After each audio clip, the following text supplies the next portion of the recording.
I decided to leave everything behind and live off the grid for 7 days.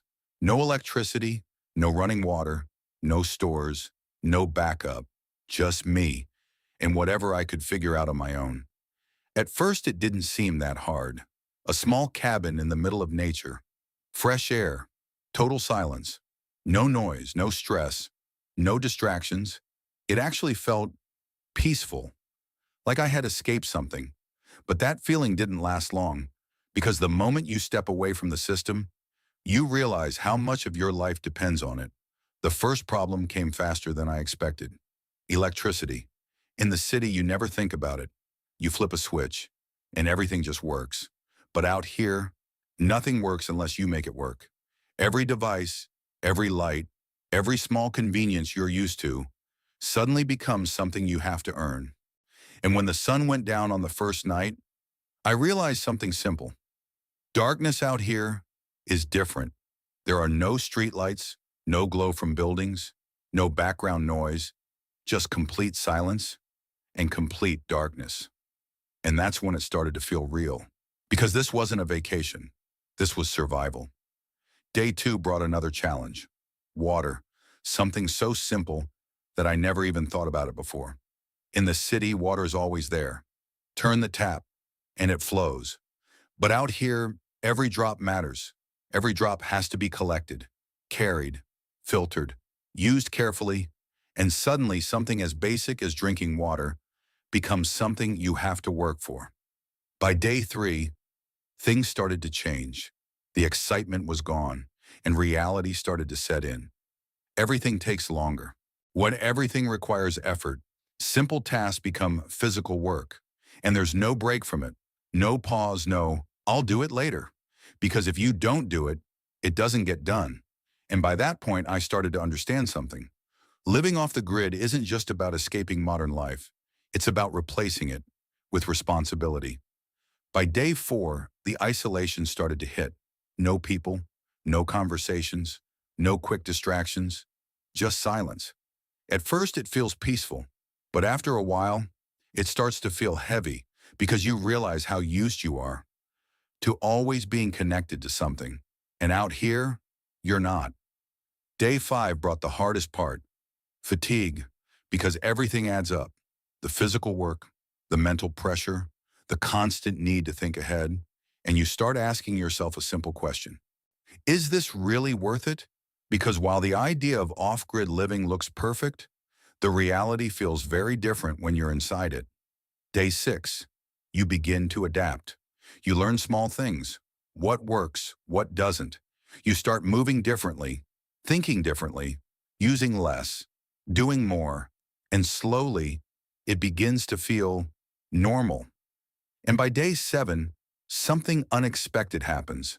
You don't feel like you're surviving anymore. You feel like you understand it. Not completely, but enough to see why some people choose this life.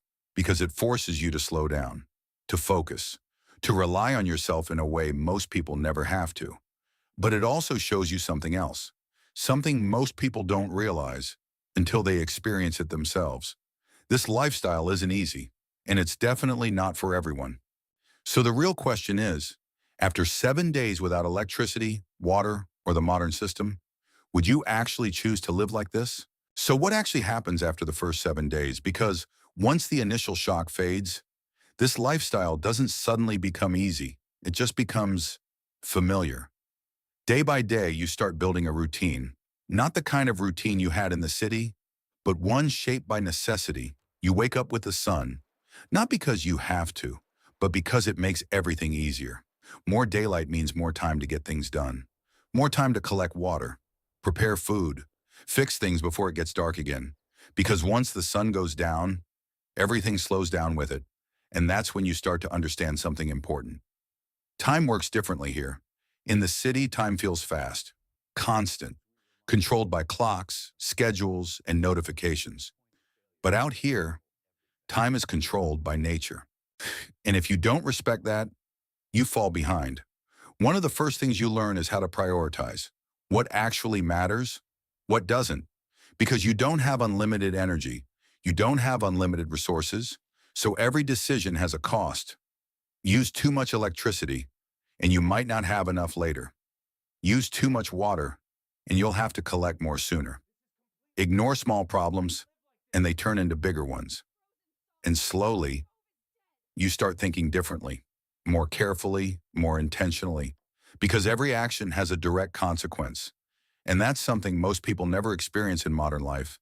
But even as things become more structured, the challenges don't disappear. They just change. Weather becomes something you constantly pay attention to, not just something you notice. A few cloudy days can affect your power. Rain can be helpful or a problem. Cold temperatures can freeze systems. Heat can dry out your water supply. Nature isn't just something around you anymore. It becomes something you depend on.